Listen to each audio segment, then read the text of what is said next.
The very day the World Health Organization identified the new variant, I took immediate steps to restrict travel from countries in southern Africa.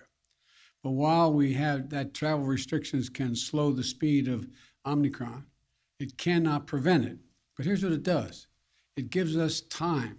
It gives us time to take more actions, to move quicker, to make sure people understand you have to get your vaccine. You have to get the shot. You have to get the booster. The sooner or later, we're going to see cases of this new variant here in the United States. We'll have to face this new threat just as we face those that come before it. Today, there are 3 messages about the new variant that I want the American people to hear. First, this variant is a cause for concern, not a cause for panic. While it will be a few weeks before we know everything we need to know about how strongly the existing vaccines protect against the new variant, Dr. Fauci is with me today, of our medical team, and believe that the vaccines will continue to provide a degree of protection against severe disease. And as additional protections, please wear your mask when you're indoors, in public settings, around other people. It protects you, it protects those around you. Third, in the event, hopefully unlikely, that updated vaccinations or boosters are needed to respond to this new variant, we will accelerate their development and deployment with every available tool. I want to reiterate, Dr. Fauci believes that the current vaccines provide at least some protection against the new variant, and the boosters strengthen that protection significantly. We do not yet believe that additional measures will be needed, but so that we are prepared if needed, my team is already working with officials at Pfizer and Moderna and Johnson & Johnson to develop contingency plans for vaccines or boosters if needed. And I will also direct the FDA and the CDC to use the fastest process available without cutting any corners for safety to get such vaccines approved and on the market if needed. A year ago, America was floundering against the first variant of COVID.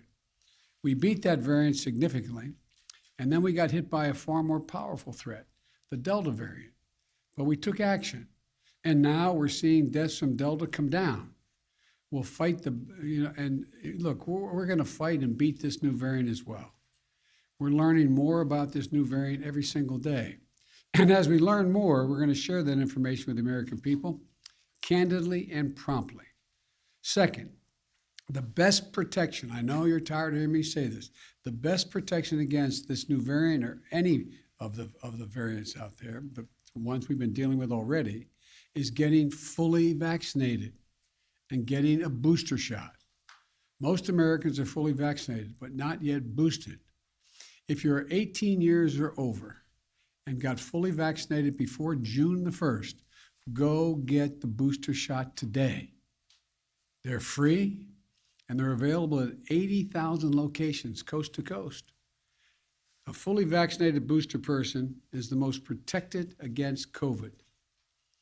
Do not wait. Go get your booster if it's time for you to do so. And if you are not vaccinated, now's the time to get vaccinated and take your children to be vaccinated. My team at the White House will provide me with daily updates this week. And on Thursday, I'll be putting forward a detailed strategy outlining how we're going to fight COVID this winter, not with shutdowns or lockdowns, but with more widespread vaccinations, boosters, testing, and more. We've moved forward in the face of COVID-19. We have moved forward in the face of the Delta variant. And we move forward now in the face of the Omicron variant as well. I expect this not to be the new normal. I expect the new normal to be everyone ends up getting vaccinated in the booster shot, so we reduce the number of people who aren't protected to such a low degree that we're not seeing the spread of these viruses. Thank you, Mr. President. We already have in place when people come into the United States, they have to be tested before they get on and they have to show vaccination documentation. So even before Omicron came in, we have a situation where we'll be able to test. And talking about testing, fortunately for us, the PCRs that we mostly use would pick up this very unusual variant that has a real large constellation of mutations. Fortunately for us, that the PCRs that we do pick it up. Hope you had a good Thanksgiving. Thanks.